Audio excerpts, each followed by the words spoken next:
Welcome to the fifth day of Grammarly Tech Week. It's been 5 days. If you've joined us previously, thank you for joining for this fifth day.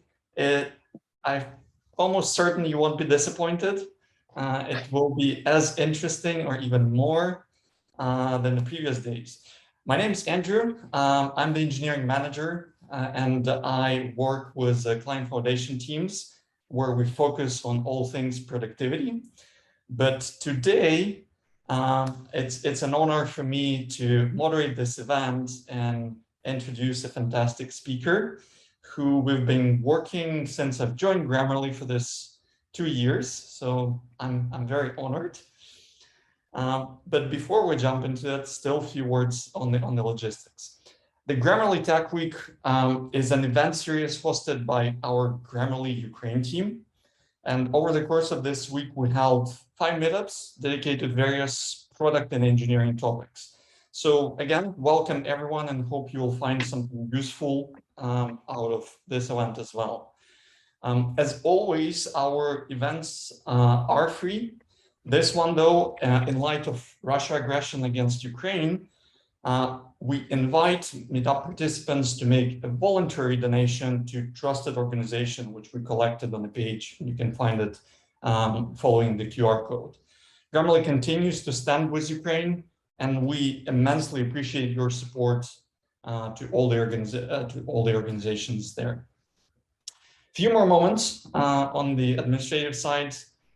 After the main talk, there will be a networking session.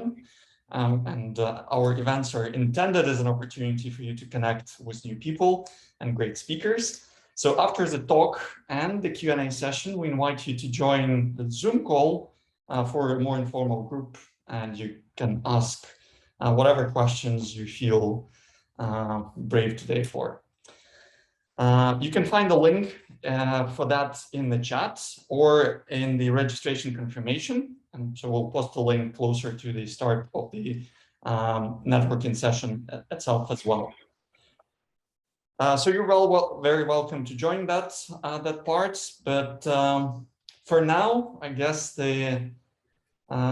without too much of a more talking, I'm passing the words to Denise, who's going to be talking about the hidden complexity of NLP and ML products, which is a big part of Grammarly. So Dennis, the stage is yours. Thanks, Andrew. Thanks everyone who joined. Thanks everyone who will be watching this in the recording. I personally hope that you enjoyed. We wanted to spice things up a little as we progress through this week, especially when, a little bit more saturation on engineering topics at the beginning and then shifting into the engineering management and product management. So hopefully, as a result of all this week, you get some new ideas, some fresh thoughts on all aspects of building the product, building services that help people. And to close this up, I hope I will not disappoint talking about some product management aspects. And just like Andrew mentioned, natural language processing, which is NLP, and machine learning are two components that we heavily rely on whenever we build intelligence features. And for us, intelligence features are something that creates one of the core aspects of our value. And building those kind of gain some experience with nuanced factors necessary to understand as you build the product. So today, I really want to focus on some factors that made me feel a little bit more comfortable with products that rely on natural language processing or ML. By no means I know everything at this point. Of course, there's so much more to learn. But whenever I would come back to working on these features in the future, I know that these ideas are something that I will have to keep in mind, because these are the things I learned, and these are like lessons I want to take with me. I do think that this can actually be applied to other AI products in general. It doesn't have to be just focused on natural language processing, although some nuances may be less relevant. But as a general idea, I hope this is going to be helpful for anyone interested in this domain, and you can then apply it for your needs. Just getting some, again, acronyms out of the way. Machine learning is really about how computers learn things. That's how I simplify it for myself. Obviously, there's like a lot of can be more nuanced, and NLP is teaching computers to understand human language. And understanding of human language and learning from that understanding is a big part of our experience whenever we work with how users communicate. And whenever we want to suggest to improve their communication with different wide of checks we do. And that's under umbrella of a larger artificial intelligence, which I don't think at this point exists yet, of general AI that would understand and think like a human brain and could focus on different aspects. So really talking about the part of understanding the language, the part of understanding, even more narrow sometimes, only the written language, not the spoken language, and the part of understanding a specific like subset, the English language, and then maybe formal email communication or other parts of, or other types of communication. And ML and NLP products introduce this additional layer of complexity or additional layer of nuances you need to take into account as you work on different features, because you already have maybe a web app or a mobile service, and that requires backend, that requires client implementation, maybe some data and analytics. But on top of that, you start adding another service that creates a differentiator for your product, hopefully, but also adds some nuances that you need to manage and keep in mind and integrate gracefully with the rest of the backend and front end. And to give you an idea of how we approach this over the years and how one of the products that I worked on, I want to go through the case study of a Grammarly feature that I personally work on from the inception up until the release to all of our users, which I hope will give you an idea of like, what do we really do here and how is this going to be relevant for you? And then I want to take a step back and abstract into like expertise that I figured like, well, that's going to be essential whenever I work on a similar feature in the future. And then we can abstract even more and talk about the typical product development cycle that wouldn't be focused specifically on the feature I work on, but could be applied hopefully anywhere. And just like mentioned, you can always post your questions in Zoom so that when we get to our Q&A session, we can have a nice list lined up and we can chat through them as well as in the networking session that will be coming up. Just slight point of credibility, hopefully that you trust me to spend your next 40 minutes with you or so. I've been with Grammarly for almost 3 years. Sometimes this pandemic, I really messed the times up, but I think it is about right. I've been focused a lot on our web editor, which is on app.grammarly.com. If you've ever used that, hopefully you enjoyed that. And more recently, I've started working with Andrew actually very closely. We started to talk about product consistency and what tools do we need to make sure that all of our users feel like they are using one ecosystem and get the delightful experience whenever they communicate. And a relevant experience for this talk that I want to highlight and focus on is this ability to accept multiple suggestions at once. As you can see on the right side, a lot of our users come and paste their text that they have written or copied from elsewhere, or they just write it from scratch. And they go through different suggestions that we have for them to improve their communication. Things like, being more clear in your writing, or just addressing grammar and improving delivery of your content so that it is more engaging. And very often, some of those suggestions are something that users like very confident in accepting, and they don't even want to look at them. And sometimes they want to review some of those suggestions in more details and maybe think through whether they want to keep this paragraph in general. And this feature was really focused on let's save our users time and help go through all of those suggestions with as least effort as possible without sacrificing quality. And an important part of this was, of course, that this feature relied on understanding of text, which is natural language processing. And it was also part of our ML model that was evaluating what suggestions are going to be applied most likely and what suggestions we want users to review and be more mindful about. And I think it raises an important point of trust and automation. A lot of promise in the recent years around AI was that it's automatic. It's just gonna it is gonna fix things for you automatically, and you don't have to worry about it. Which we took with a grain of salt, to be honest, because UI has its limitations, and it's also developed by real human beings who make mistakes. And whenever you build something, there is a possibility. So we wanted to build the trust so that users do trust us to accept and fix their text in multiple parts of writing at the same time. But we also wanted to give users control of what we fix and how we do it. So whenever that feels automatic, we also want users to know that, well, they can always revert the changes, and they should be aware of like what exactly we changed. And if they want to change it back, they can always do that. And that required a lot of iteration on the ML model, of course, that we've used, but also the UI. So this brings me to one of the first points is ML products and NLP specifically, they have to live organically with the rest of your user experience and user interface that you presented in. It's not an absolutely like independent part of your service that just works on the side, which is important to understand. So speaking of the best practice, or actually, the canonical product management is you always have to start with the problem.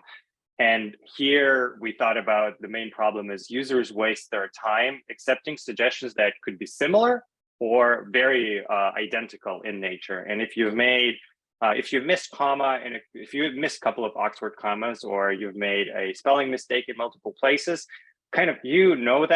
that's not a big deal. We always type with typos, and it's okay to fix them at once. And those are the kind of suggestions that users are more likely to accept anyway. And you can see them on the left side of suggestions that users accept more frequently.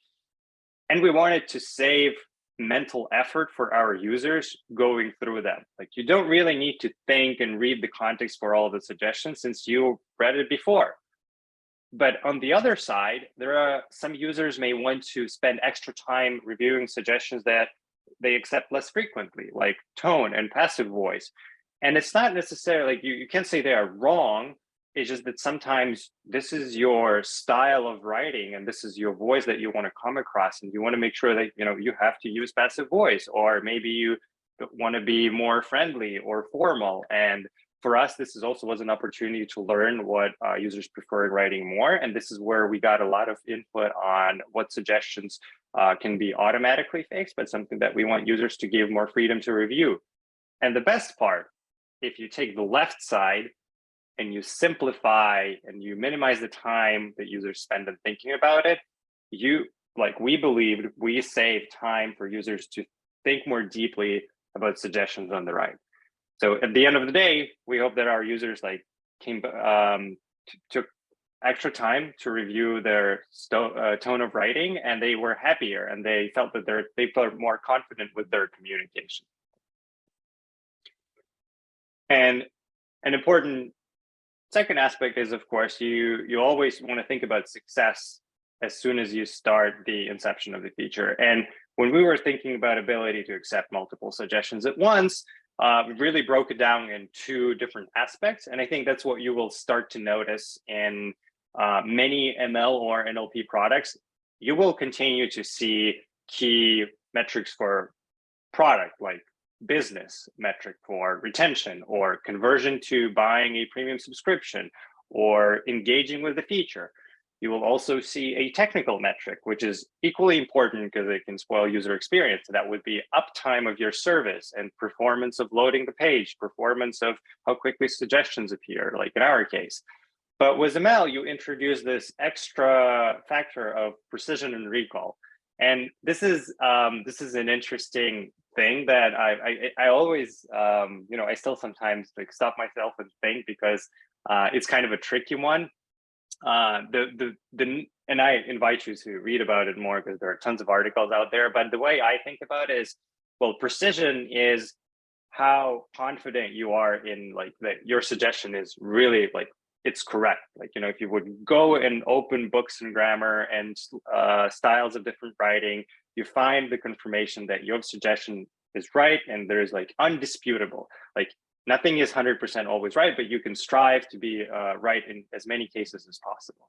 And recall is how often this is going to happen. Like, how often will your suggestion even come up on the screen? And I have never been in a situation where you do something to a model, like you improve it with more data or you tweak the logic, and both precision and recall get up at the same time. Because usually that's the trade-off. And an interesting trade-off to think about here is, like, if you improve the precision, so you become more confident, you're likely going to suggest things less often. Or you can do it in reverse. You're going to say, I really want to focus on, being like increased frequency in how often I suggest things. So I may compromise on some of the quality. And an interesting alternative here, like not in specifically terms we use it Grammarly, is when you go on a streaming service and you're looking for a movie, the precision there would be the movie you saw, like one suggestion of the movie you saw was absolutely right. Like, you looked at it and you thought, this is the perfect movie I want to watch. This was precise. And recall was about suggesting you a lot of movies. So you could 5 suggestions, and their precision was probably lower. Some of the movies seemed irrelevant completely, but you've got a good number of it. So that's a way to think about precision and recall, and that's the way to balance what you think about. Like, as you tune your model, you want to be mindful of whether it's going to be very frequent or whether it's going to be confident, because that's going to impact a lot of things down the road. Things like how much data you get, how many users are likely going to see this feature, will they engage with it, et cetera, et cetera. The benchmarking is also important. Like, with any product management metric, you want to understand what you are measuring against, and if you are making progress on what you're building. And on the right side, I actually show the first design iteration for the feature that we built. And we really focused on 3 metrics. One was activation, which really helped us understand if users have interest in this feature in general. Kind of like, if you see it, will you even notice, and will this be noticeable enough and interesting enough so that you consider using it? And then subsequent uses, okay, you've engaged the first time.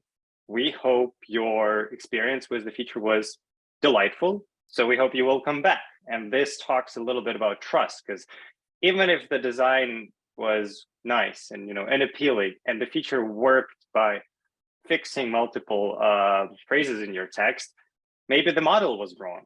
And then we'd know that, well, design is nice, engineering wise in the client and the backend, it was okay, but the model performed poorly in our testing. So then we need to focus on the model.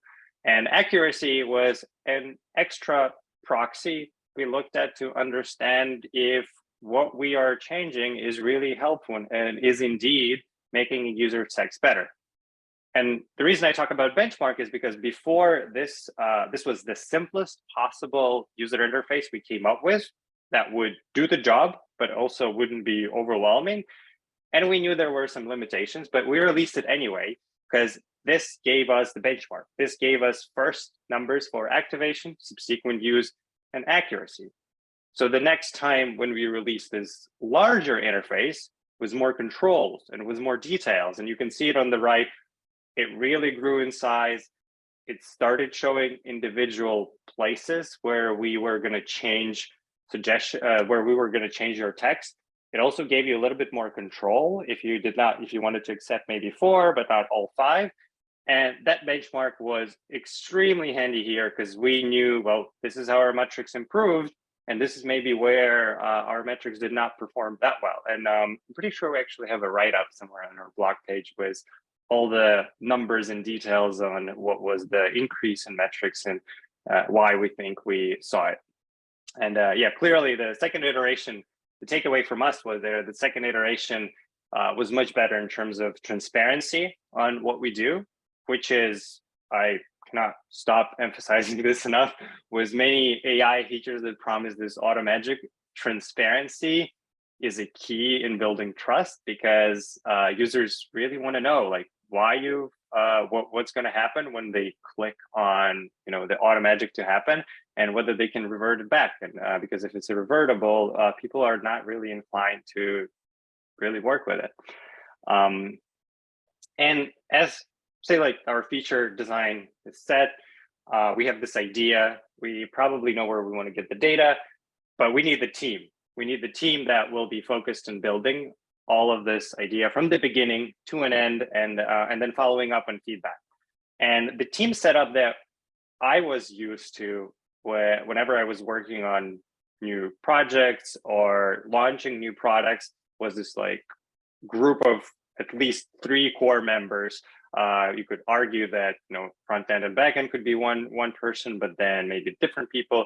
Doesn't really matter. But the 3 core expertise that I want to emphasize is you have a product manager who likely has an idea, and this product manager likely has some analytics background or acumen to understand and measure success of the feature and define that success, at least at the beginning, define events that we'll be looking at to measure the success.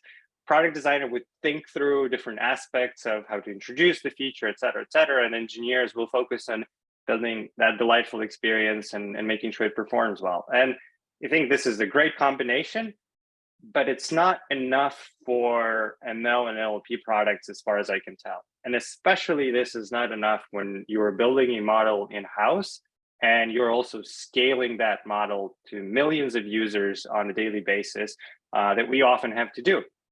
So one takeaway that I had is you really want to have 3 more expertise. Again, could be multiple people, but 3 more expertise on the team. And that's ML engineer, analytical linguist, very nuanced and specific to us as we work with NLP, but could be a different role for another domain that you work with, and data scientists.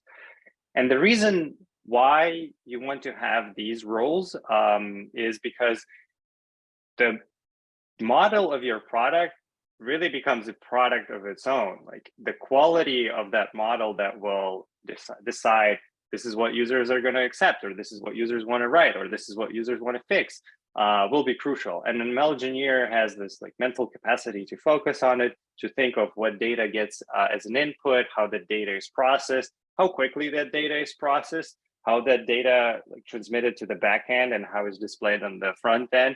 And a lot of those nuances we start to get into nitty-gritty details that are, it's great to have a dedicated person thinking through this pipeline holistically and really defining what good quality means, not just taking a black box that would be integrated and then people wouldn't understand like why exactly we're getting what we're getting from that model. Another important aspect for us was working with analytical linguists, of like people who really understand the language, and then they can define what's the right writing, what's the wrong writing in different contexts, and look at each context specifically.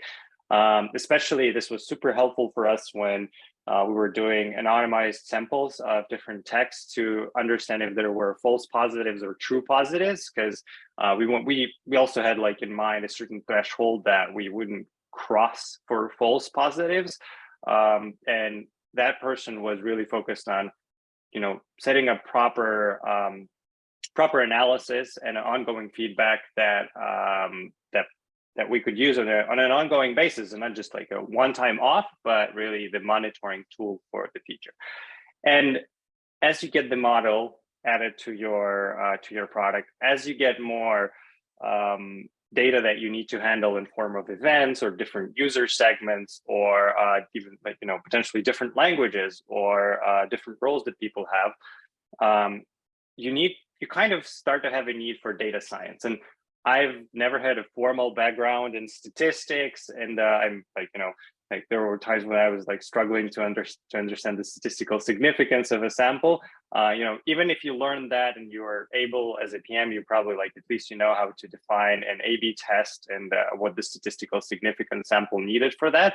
But when you get a lot of more data, and especially if the data comes from different sources, not just your client analytics in the form of maybe a product like Amplitude or whatever your own in-house one, but you start getting model and you start getting samples of fixes and you start getting performance data from the client, it helps to have data science who would help you aggregate the data and at least be the second pair of eyes and like a partner on deciding, well, this is really a data informed decision and it is indeed right given the data that we have. But as a PM, you kind of give away your analysis, and maybe, you know, analytical linguists would be looking at the samples and saying, well, this would make users happy, this would not make users happy. Alternative, as a PM, you could have had an interview with the user and learned that. You could also, as a PM, do analytics, but now you have a little bit more free time. And in that free time, you don't really get to rest, unfortunately, I guess, but you have to focus on a slightly new PM responsibility that is becoming very crucial to even like the existence of the feature. And that's that has all to do about data collection in terms of like, what are the data sets, not the data collection about your users, but how do you train your model to create value for the user? And there is a fascinating story that is more of a little bit of a fable at this point, I think, in the industry of how one of the first teams that were working on the voice assistant was full of males, and they were training the first model to recognize the voice purely with male tone of the voice. And when they started testing their prototypes, they gave it out to different people on the team, and the voice assistant couldn't understand the female voice, because the early data, the first data that was trained, that this model was trained on, this product trained on, never really heard a female voice. And that was a huge miss. And this talks about, you know, the quality of the data and where you get the data, and the most importantly, the data diversity. So as a PM, you really have to start thinking about where your data come from. It's sort of this equivalent, like you are what you eat as a person. So your product is what data you feed it, sort of thing. And if you are building a tool that should help people write fantastic emails, but you train it with data on email writing, if you're helping people write, if you're building the tool that help people write emails, but you build it with tools that are focusing on essay writing, your emails will look a lot like essays, and that, you know, model would never perform anything similar to email, because everything it saw and all the data that was fit into it was focused on essay writing. And as a PM, you really have to start thinking about where your data comes from. And there are at least 3 sources that I keep in mind as I try to work on new projects and products in general. You can purchase or pay for data annotation from a separate vendor. There are companies out there who would go out and collect the data, annotate it for you. And annotation really comes down, you know, different aspects of annotation, but it comes down to, this is an input of an email, this is an output of an email that, you know, is a bit more clear, or the email that has proper formatting, et cetera, et cetera. You can also focus on annotation yourself. You know, if you have in-house resources to collect the data, this kind of keeps you a little bit more competitive position, because like no other company has access to it. Maybe your product allows you to collect very specific data that other products would never get, and you would annotate yourself so you can fully control the quality from the beginning to an end. You like define the quality aspect there. Or on the opposite, you can use just publicly available data. And one interesting example that I learned, I think, a couple of years ago is when, I'm not sure if this is a universal rule for any company that goes bankrupt, but I think in the United States, when you go bankrupt, or there is more importantly, there's a lawsuit associated with it, because it was a part of Enron lawsuit, that all of their email communication was shared publicly in a matter of public interest in the lawsuit. So while it was used for the lawsuit and making a decision about the company's bankruptcy, everybody else in the industry could rely on that data and start training their model of maybe identifying emails that are perfect with executive summaries, or emails that are great about sharing news with the team. And the benefit, of course, is this is free, and you can kind of use it at any point. The downside, of course, is this is free and anybody could use it at any point. So if your product is using that data, that likely any other product will be using the data otherwise, and it will be hard for you to differentiate the two and say that, our product really always performs better, but because it won't, you're using the same data, and that means the same quality models going to be. And this brings me to the second best practice in a way. We started with defining the problem for the PM, but the second one is always looking at qualitative and quantitative feedback. Like I said, you could speak to users, and it's really important to speak with users because we had analytical linguists help us with larger data sets and looking at what suggestions were really right in what context.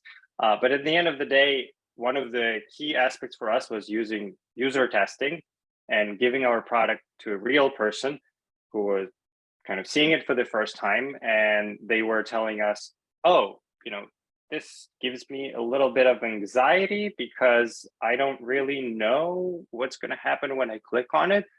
And then the contrast, it was, oh, I actually feel pretty confident about applying this suggestion because I can clearly see what's the difference going to be. Like, I see where it is right now, I see what's going to happen. And this is thing that I think I've seen, like, I was definitely faulty of this, and I've talked to other PMs who said it happened to them. Because when you start working with AI, it's really about like big numbers sometimes, and you're like, I want to get this like all the data in the world, and I want to launch it to as many users as possible. So you start looking at quantitative aspect more than qualitative. But it's good to remind yourself, like, always use both. Like, it's great to have numbers, but you want to hear the real voice from the users. And more importantly, this will sometimes help you understand where the false positives for negatives help come from, and like what's the ratio between the two, as well as like true positives that are important indicator of success.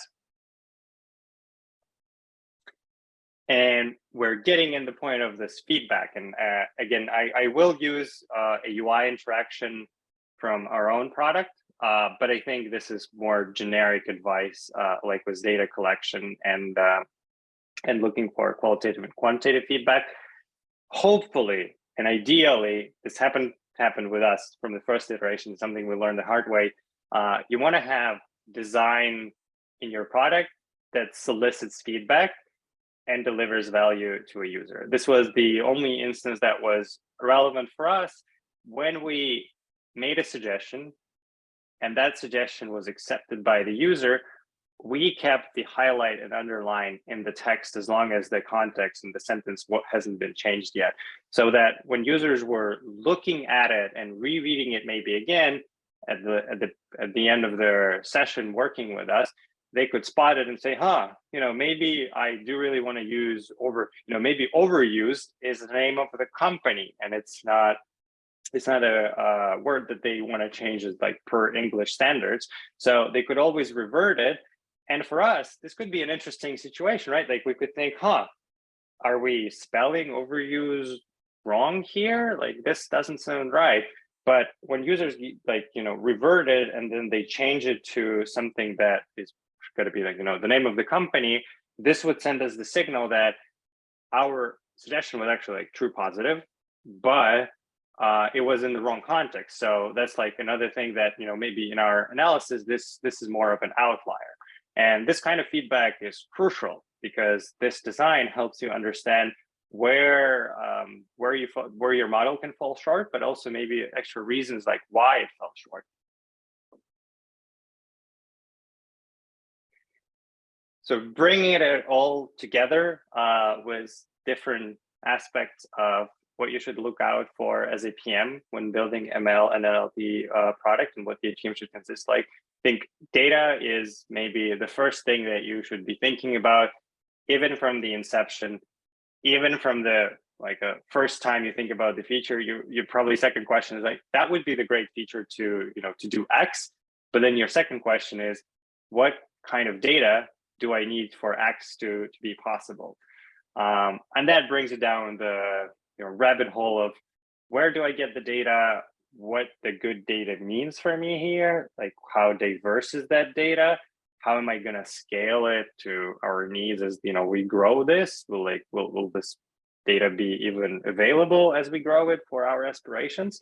And that helps to have a technical expertise on your team. Again, you can have that technical expertise on your own as a PM. That's incredible background that you can have, but it's not a requirement. And if you have a strong technical partner as an ML engineer, maybe as a software engineer, they can support you there. So you could just need to establish a context and balance your you can be great at interviews, but your technical partner can be great at all the technical things, and then you balance out each other.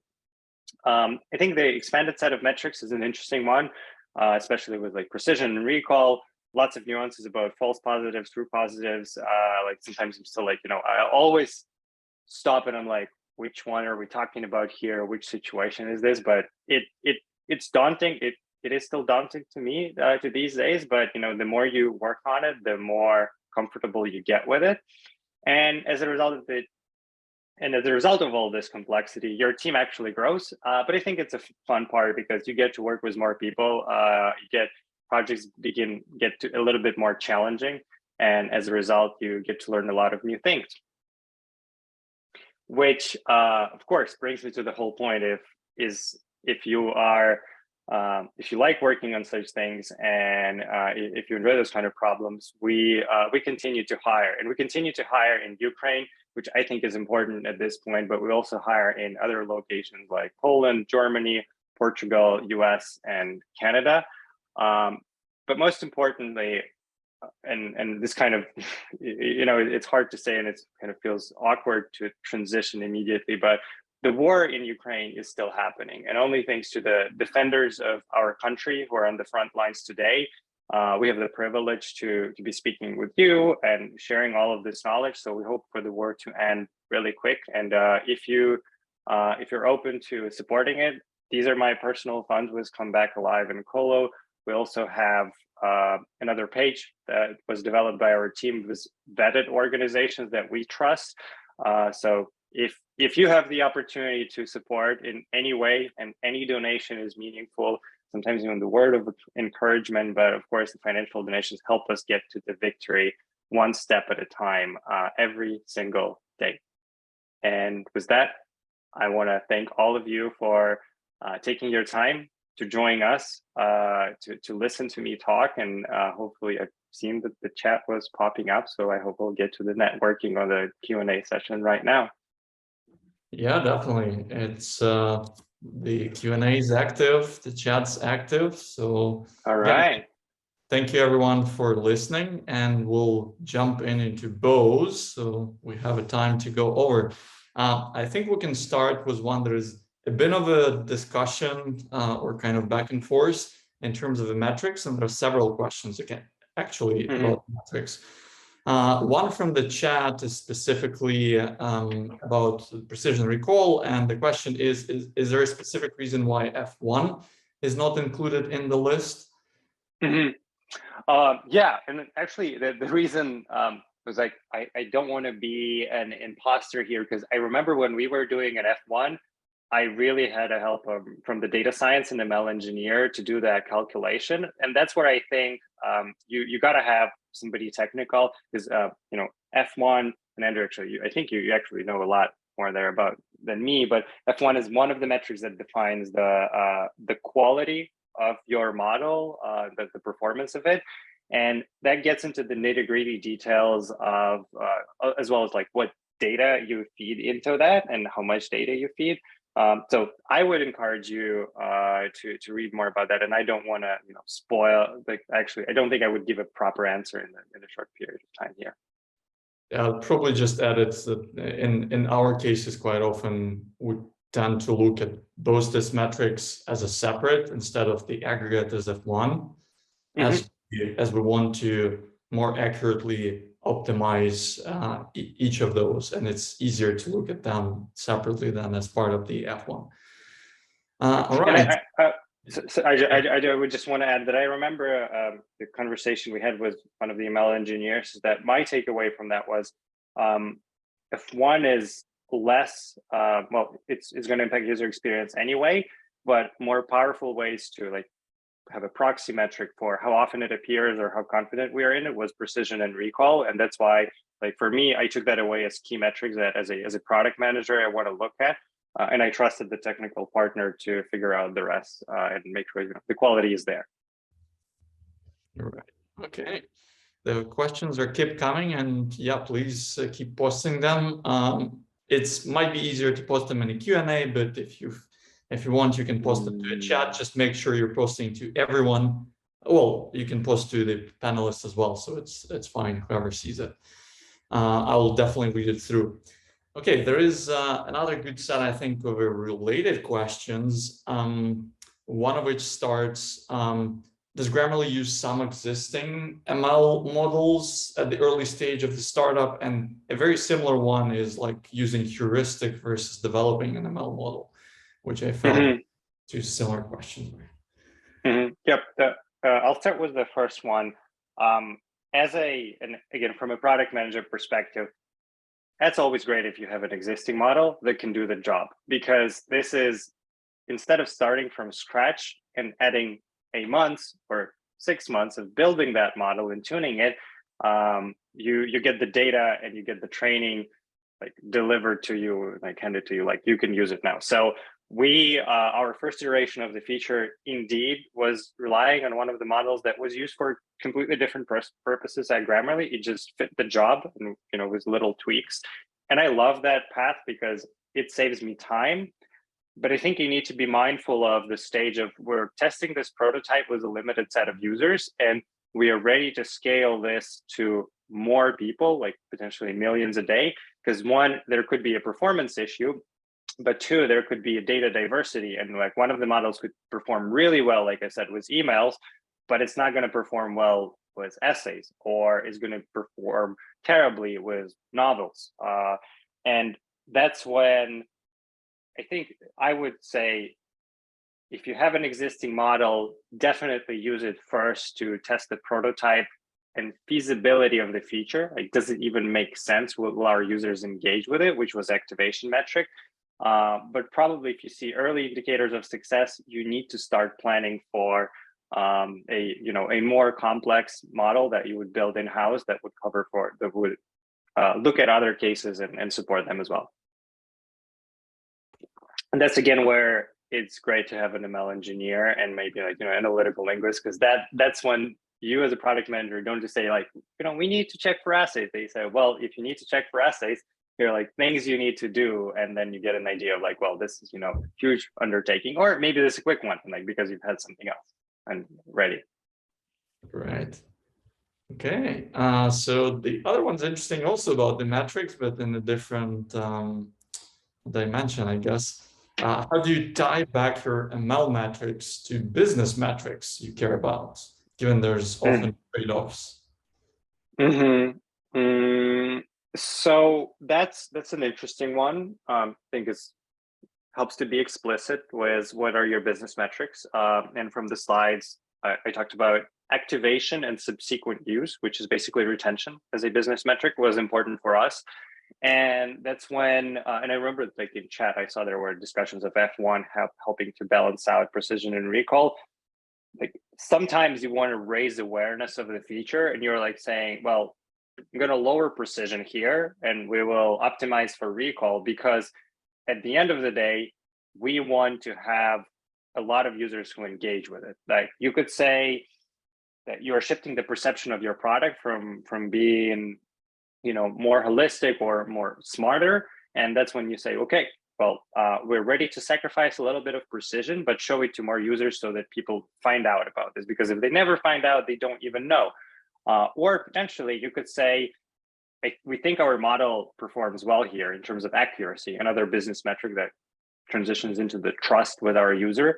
But we're really getting a little data, like, we get maybe 100 samples every day, and this does not help us to expedite feature development. So in that case, you could also say, well, we'll ramp up, we'll lower confidence a little bit more so that we start suggesting it in more on more text, and we will show it as a result to more users. And that will start giving you way more data. You'll start getting samples because you'll be wrong in sometimes, but that could be used as an input to correct the wrongdoings of the model and increase your precision down the road. So I would say, as always, the business metrics, and it helps if business metrics are aligned with user value. That's like an ideal situation. And then you just support them with the technical metrics for performance, precision, recall, and et cetera, et cetera. Yeah, I hope that answers the question. But if you feel that you're interested in more nuances, you can either post more questions or there's definitely opportunity to discuss that in person. But there are more questions coming. Fantastic. The next one is, how do you think about when is the right time in a product lifecycle to take on the additional complexity of doing user level personalization? I guess that's that wow. line. That's quite an initiative. Yeah, and it really brings it close home with some of the projects that you and I are working on at the moment as well. Well, I do think we have people who on our personalization team that could give a much better answer and it could really do a talk about this. But one thing I could say confidently from my experience is complexity is a bad thing for version 1. And that's why we try to limit the complexity and break it down as much as possible in the early prototypes in versions 1. And like I said, you could say you want to personalize it for different user needs depending on what they write, or maybe what role they find themselves in as a professional or a student or just a casual writer. But none of that is easy when you haven't had a lot of data and when you haven't validated the feature.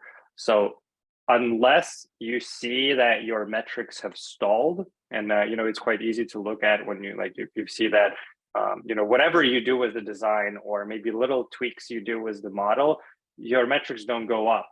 Kind of it's a plateau.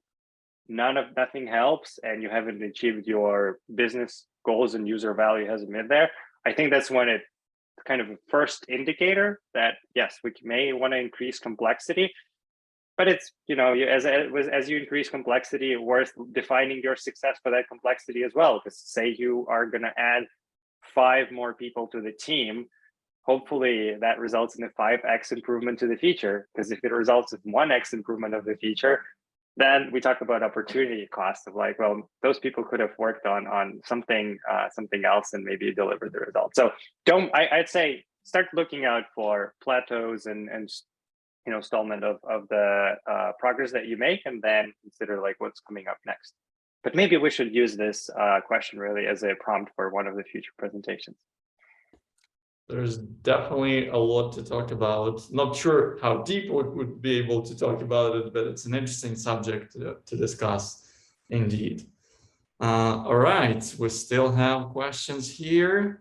The one is actually related to the question how deep we'll be able to talk, but I'll still ask, as we can probably provide maybe a broader picture here.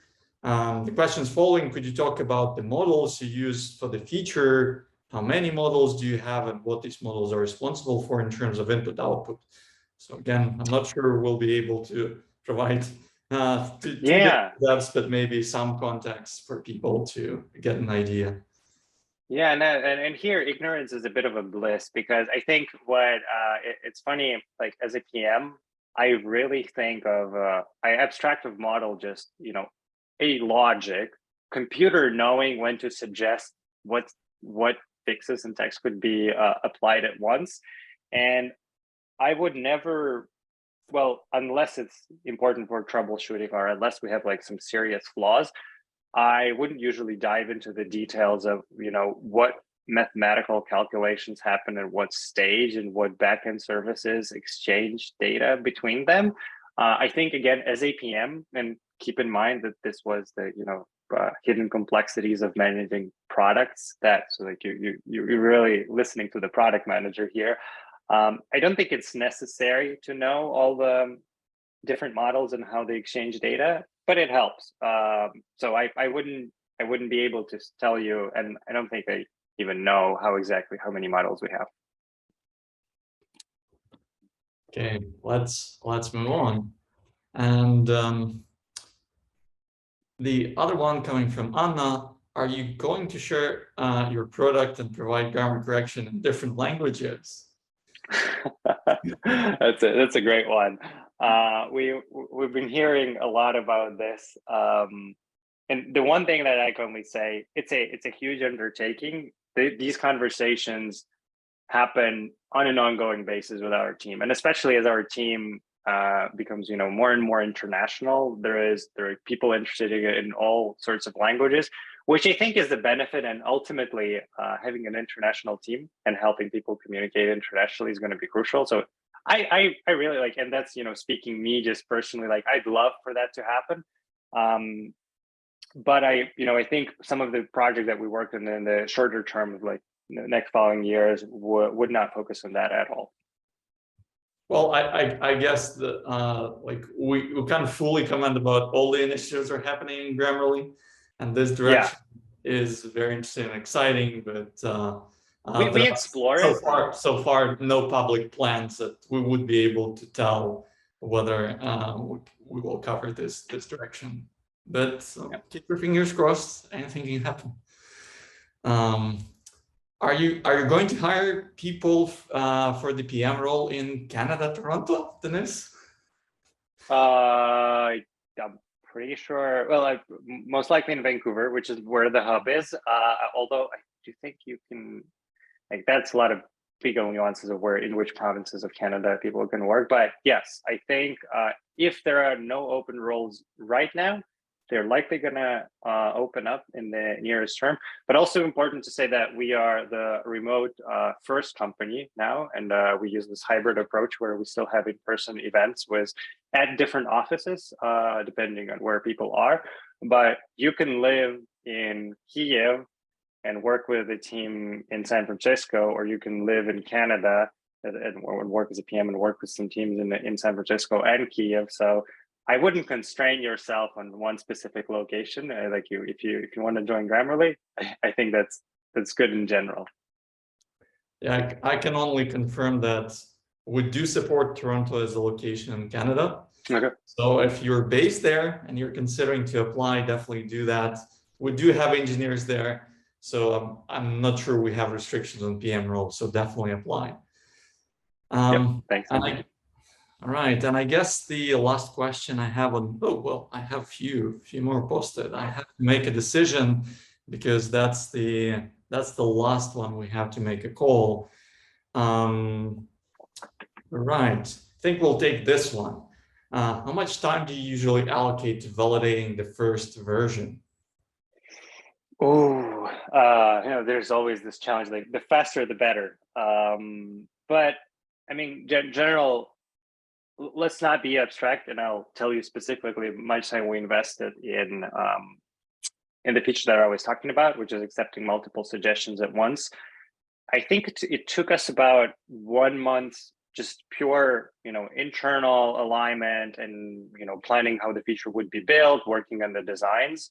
And then I would say we had about 3 months of validation with that first version, just like tweaking things here and there.